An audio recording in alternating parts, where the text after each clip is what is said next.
Pembahasan kita kali ini ialah mengenai pengintegrasian atau penyatuan karyawan. Assalamualaikum warahmatullahi wabarakatuh. Perkenalkan, nama saya Rian Hermawan Ibrahim. Perkenalkan, nama saya Nur Apriani. Nama saya Hana Tiara. Nama saya Bagus Pamungkas. Nah, dan kali ini saya akan menjelaskan tentang pengintegrasian, yaitu penyatuan karyawan. Apa sih pengertian integrasi?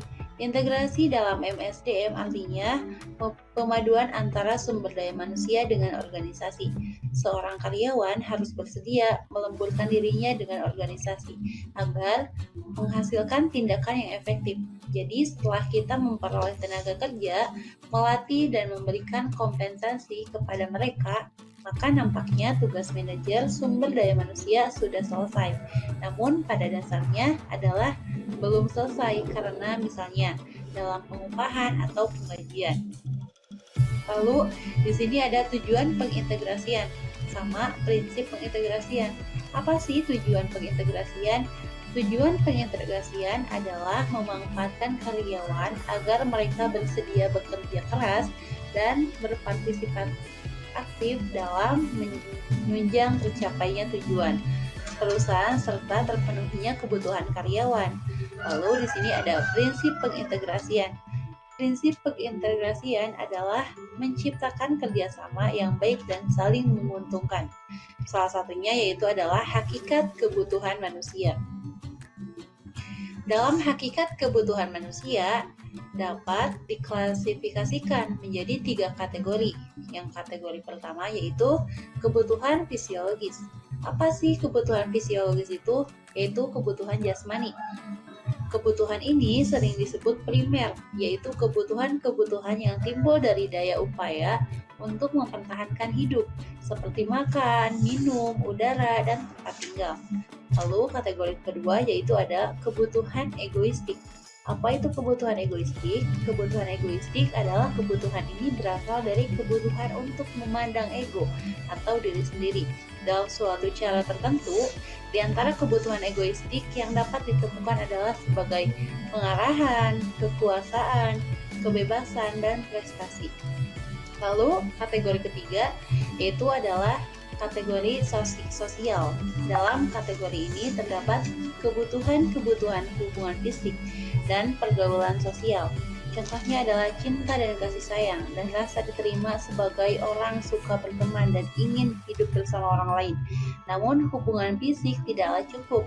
Manusia merasakan sesuatu hubungan untuk cinta dan kasih sayang.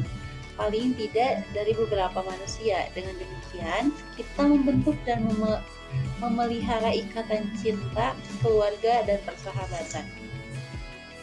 Teman-teman, perkenalkan, nama saya Nur Apriani. Saya dari kelas B di Prodi Manajemen dengan NPM 101200160. Kepemimpinan atau leadership. Pemimpin atau leader adalah seseorang yang mempergunakan wewenang dan kepemimpinannya mengarahkan bawahan untuk mengerjakan sebagian pekerjaannya dalam mencapai tujuan organisasi. Adapun banyak beberapa ahli yang menyampaikan atau mendefinisikan mengenai pengertian kepemimpinan atau kepemimpinan manajerial. Salah satunya yaitu menurut Stoner, kepemimpinan manajerial adalah suatu proses pengarahan dan pemberian pengaruh pada kegiatan-kegiatan dan sekelompok anggota yang saling berhubungan tugasnya. Kepemimpinan adalah bagian penting dari manajemen. Kepemimpinan merupakan kemampuan yang dipunyai oleh seseorang untuk mempengaruhi orang lain agar bekerja untuk mencapai tujuan yang telah ditetapkan.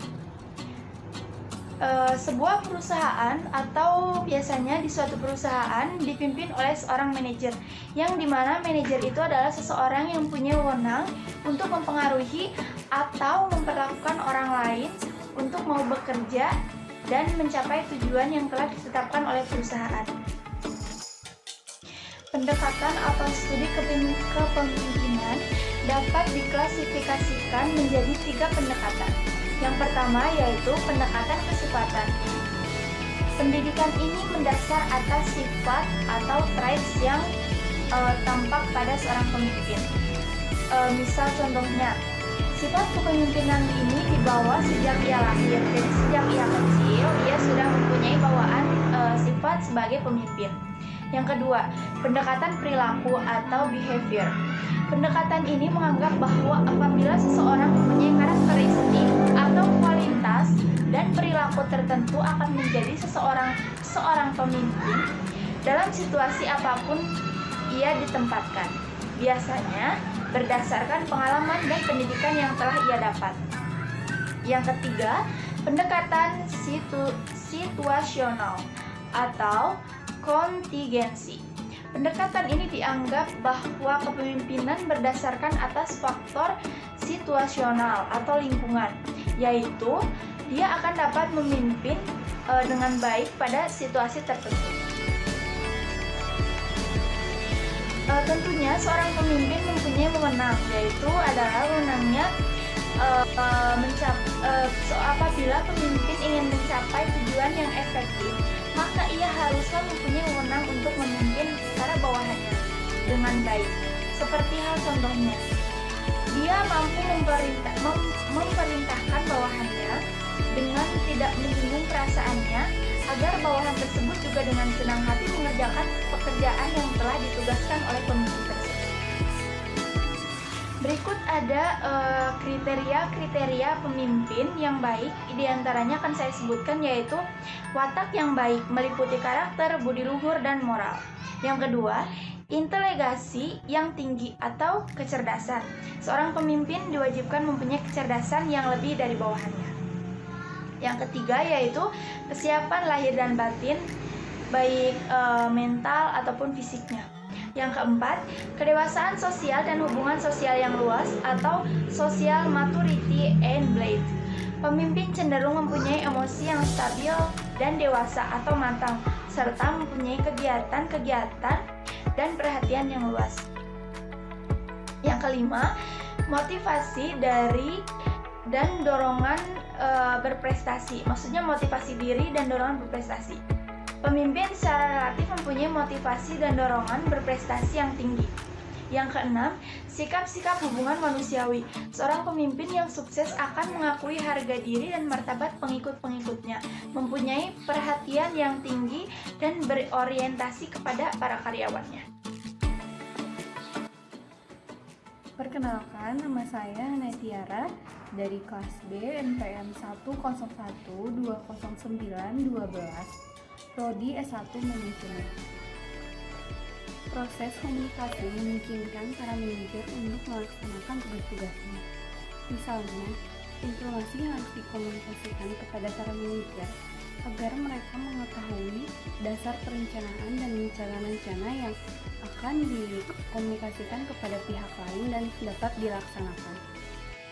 Komunikasi sendiri yaitu penyampaian pengertian dalam bentuk gagasan dan informasi yang disampaikan kepada orang lain.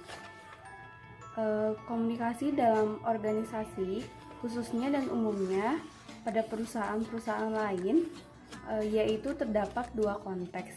Yang pertama yaitu yang terjadi dalam perusahaan atau internal communication, dan yang terjadi di luar perusahaan atau external communication.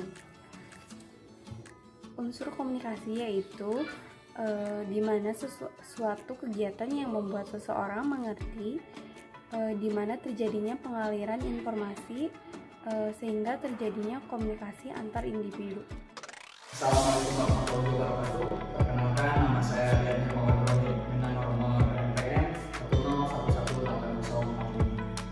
1011820. Pengertian motivasi. Menurut Lutanz 1992, motivasi berasal dari kata lain mover yang berarti dorongan atau bahasa Inggrisnya to move. Motif diartikan sebagai kekuatan yang terdapat dalam diri organisme yang mendorong untuk membuat driving force. Motif tidak berdiri sendiri, tetapi saling berkaitan dengan faktor-faktor lain, baik faktor eksternal maupun faktor internal. Hal-hal yang mempengaruhi motif tersebut disebut motivasi. Ada 3 konsep motivasi. Yang pertama, model tradisional. Yang kedua, model hubungan manusia. Yang ketiga, model sumber daya manusia. Ada dua jenis motivasi. Yang pertama motivasi intrinsik, yang kedua motivasi ekstrinsik. Teori-teori motivasi. Teori-teori motivasi antara lain teori motivasi kepuasan atau konten teoris dan teori motivasi proses. Salah satu aspek dalam meningkatkan kinerja karyawan ialah pemberian motivasi atau daya perangsang kepada karyawan dengan istilah populer sekarang pemberian kegairahan bekerja kepada karyawan. Ini juga berarti bahwa setiap karyawan yang memberi kemungkinan bermanfaat ke dalam perusahaan diusahakan oleh pemimpin agar kemungkinan itu terjadi atau kenyataan. Usaha untuk merealisasi kemungkinan tersebut ialah dengan jalan memberikan motivasi. Motivasi ini dimaksudkan untuk memberikan daya perangsang kepada karyawan yang bersangkutan agar karyawan tersebut bekerja dengan segala daya dan upayanya. Assalamualaikum warahmatullahi wabarakatuh. Perkenalkan, nama saya Bagus Pamungkas dan di sini saya akan melanjutkan penjelasan dari teman-teman saya dan saya akan sedikit menjelaskan materi tentang kedisiplinan. Beberapa elemen dasar dari proses pendisiplinan. Elemen pertama, proses pendisiplinan haruslah diletakkan berada pada departemen atau jabatan yang berwenang. Pada umumnya adalah pejabat yang mempunyai wewenang garis. Pejabat personalia hanyalah berfungsi sebagai staf, memberikan nasihat dan sarana, serta yang memberikan pendisiplinan adalah pejabat yang mempunyai hak pemerintah. Elemen yang kedua, program pendisiplinan haruslah sesuai dengan keadaan dan bersifat logis. Peraturan-peraturan dilanggar hanya karena peraturan tersebut dirasakan tidak masuk akal. Kemudian elemen yang ketiga, sikap dari pimpinan. Pimpinan haruslah bersikap adil. Menyimpulkan secara tergesa-gesa adalah tidak disarankan. Selanjutnya ada pengertian kedisiplinan kerja. Kedisiplinan diartikan bila mana karyawan selalu datang dan pulang tepat pada waktunya, mengerjakan semua pekerjaannya dengan baik, mematuhi semua peraturan perusahaan, dan norma-norma sosial yang berlaku. Disiplin kerja adalah suatu alat yang digunakan para manajer untuk berkomunikasi dengan karyawan agar mereka bersedia untuk mengubah suatu perilaku serta sebagai suatu upaya untuk meningkatkan kesadaran dan kesediaan seseorang menaati semua peraturan perusahaan dan norma-norma sosial yang berlaku. Kemudian ada tujuan kedisiplinan kerja. Tujuan kedisiplinan kerja adalah untuk mencapai suatu sikap, tingkah laku, dan perbuatan yang sesuai dengan peraturan atau ketentuan yang berlaku dan berinisiatif untuk melakukan suatu tindakan yang perlu seandainya tidak ada perintah dari instruktur atau pimpinan.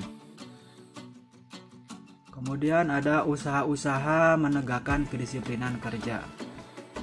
Usaha-usaha yang dapat dilakukan dalam menegakkan kedisiplinan menurut Hidrahman dan Swadhusnan antara lain, yang pertama menetapkan peraturan kerja yang lebih mengikat. Yang dimaksud di sini adalah bahwa organisasi harus mempunyai peraturan dan tata tertib kerja yang disertai dengan tindakan disipliner bagi mereka yang melanggar. Yang kedua, mengadakan pengawasan yang cukup. Dengan dilaksanakannya pengawasan yang cukup akan menjamin terrealisasinya target produksi sesuai dengan rencana organisasi. Mengingat hal ini, pengawas selalu memantau dan meninjau kembali perkembangan hasil kerja karyawan dari hari ke hari. Yang ketiga ada membentuk hubungan kerja yang harmonis. Keberhasilan seorang pemimpin banyak tergantung pada bagaimana cara membina hubungan yang baik antara pemimpin dan bawahannya. Hal ini akan memudahkan bagi para pimpinan dalam menggerakkan karyawannya untuk mencapai tujuan organisasi. Selanjutnya ada macam-macam tindakan pendisiplinan. Beberapa tindakan pendisiplinan bisa kita bagi menjadi dua, yaitu positif dan negatif. Yang positif adalah dengan memberi nasihat untuk kebaikan di masa yang akan datang. Kemudian yang negatif adalah melalui cara-cara sebagai berikut. Yang pertama ada memberikan peringatan lisan, kemudian memberikan peringatan tertulis, kemudian dihilangkan sebagai haknya, kemudian didenda, kemudian dirumahkan sementara, kemudian diturunkan pangkatnya, dan yang terakhir dipecat. Nah, Urutan-urutan tindakan pendisiplinan yang negatif ini disusun berdasarkan tingkat kekerasannya, dari yang paling lunak sampai yang berat. Yang perlu diperhatikan di sini adalah bahwa tindakan dengan pemecatan sering menimbulkan perselisihan yang masuk ke P dan D atau P dan P. Karena itulah pemilihan personalia perlu diperhatikan benar-benar. Perusahaan tidak bisa memecat begitu saja karyawan yang sudah dimiliki, bahkan meskipun mungkin karyawan dianggap bersalah oleh perusahaan, tetapi tidak bisa dilakukan pemecatan begitu saja. Terima kasih. Assalamualaikum warahmatullahi wabarakatuh.